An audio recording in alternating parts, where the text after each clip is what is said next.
Guys, this is the third or fourth time I tried to do a video on this antenna. Every time I go to do it, something comes up and happens to where it just screws up completely. You know, my mind drifts as it is. I don't need something else to get in the way to send me off in la-la land someplace. So, we're going to try this again. I was looking for a good HF antenna for the van. And I was hunting around on the internet, seeing what the hell was out there and looking around, and I didn't really run across any of this until I ran across a guy using this on his patio. Now when he was using it, he didn't have the steel. He had this 13-foot piece on there instead. And he was running this element with the ground wire and the clamp, and he had a clamp to the patio. And he was a happy camper. It was working for him. So I'm thinking, well, wait a minute, this may be an opportunity, because there's no tuning involved apparently with this antenna. It's just a basically plug and play, and it's pretty within reason. And if you have an antenna tuner built into your rig, or one hooked up to your rig, at that point you're basically in Schaefer City. You're right there. Now the other radio is going to start. Turn that down. So I said to myself, let's call the company. I looked it up. I called the company. I got this guy on the phone by the name of James in the tech support. Come to find out, he's all over the place. They count on him for quite a bit, apparently. So I get him on the phone, and I said to him, listen, I got a question. What I'm thinking of doing is buying this antenna and putting it in the van. And if I take the ground wire, looking down on the van, not the ground wire, I'm sorry, this element, and I was to mount the antenna on the roof or somewhere on the side, wherever I put it. Again, I'm not going to put it low. I want to have the load as close to the top as possible. But at that point, if I took this element and I ran it around inside the drip edge, or so-called the gutter of the van, and then attach this end to the antenna, to this antenna, to the coil like it's supposed to be, does he think that'll work? Now I don't need the ground wire because I'll be grounded to the van. And he says, well, why don't you just buy the Moto? I said, well, okay, what's the Moto? He says, well, it's the same load with a 5-foot steel whip on it. I go, so you're telling me it's basically an independent antenna? He goes, yeah. He says, it's an antenna within itself. He says, so you don't have to worry about it. He says, and you can drive with it because it only has a 5-foot steel. You know, see, I wasn't going to be able to drive with this because I wasn't aware of the 5-foot steel. I was only aware of this 13-foot piece, so I would be able to use it once I'm stationary someplace. All right, but that would have been fine, you know. But at that point, that's where it was. So I said, oh, he says, because, again, why buy it all and pay for something I don't need? So he tells me where I can find the Moto on his website, on their website, Alpha Antenna. And then he told me where I can find the element. And I looked, and it was like $270 or so, which wasn't bad at all. And I says, oh, great, you know. But then I started thinking, now I'm going off track a little bit, but I'm still within the antenna system. We're talking about moving to Florida, or South. Florida seems to be the place, which means we'll be selling this place, which means I have a lot to move. Now, I was out of amateur radio for over 30 years. I think I shut down somewhere around 86 maybe. I don't even remember.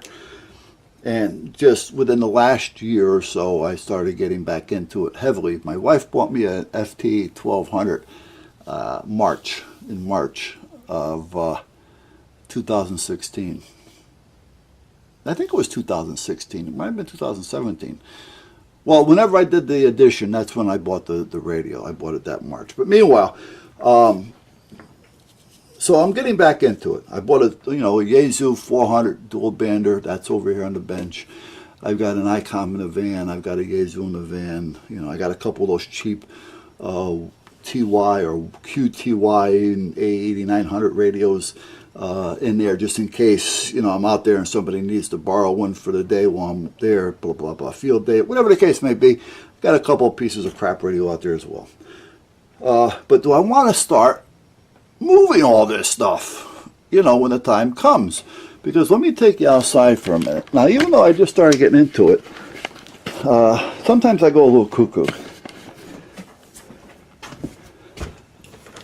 I'm in the shop, by the way, for those of you who don't know me or are new to the channel. And I know a lot of you guys are going to start popping around when you see the Moto, because you're going to want to know about it.